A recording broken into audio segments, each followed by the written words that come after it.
Here we go, guys. So this is how we do it.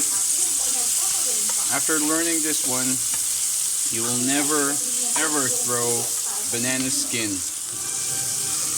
again. So what you need to do, you have to remove the sweet part of the skin inside. You can remove it using a fork. And after that, you wash it again. You wash it properly, and then you may marinate it or just stir fry it with other vegetables.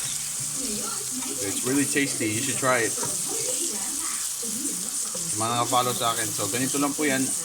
Pagkatapos nyo pong kainin yung saging, huwag nyo pong itatapon.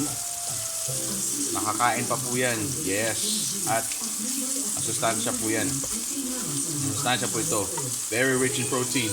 So alisin nyo lang po yung matamis, di ba? Pag kinain nyo po yung saging dun sa balat niya sa loob, meron pa pong yung naninikit na matamis na part ng saging. Aalisin nyo po yun. Gagamitin nyo po yung tinidor yun. Parang i-skin nyo na ganun. Gaganon nyo. Gaganon. Tapos pag totally natanggal na, hugasan nyo uli. Hugasan nyo na maigi. Tapos pwede nyo nang igisa. Pwede siyang solo na gisa. Pwede nyo rin haluan ng ibang gulay. Yan. Masustansya po ito. Mayaman sa protina. At walang anumang uri ng hayop. So this is the way of the veganism. So let's all go vegan, guys. Mag-vegan na po tayo.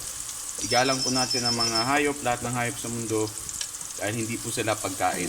Tayo po yung mga nilalang na ang disenyo po natin ay kumain ng mga gulay, prutas at iba pang mga pagkain na nakahilera or related sa gulay, halaman, ganun.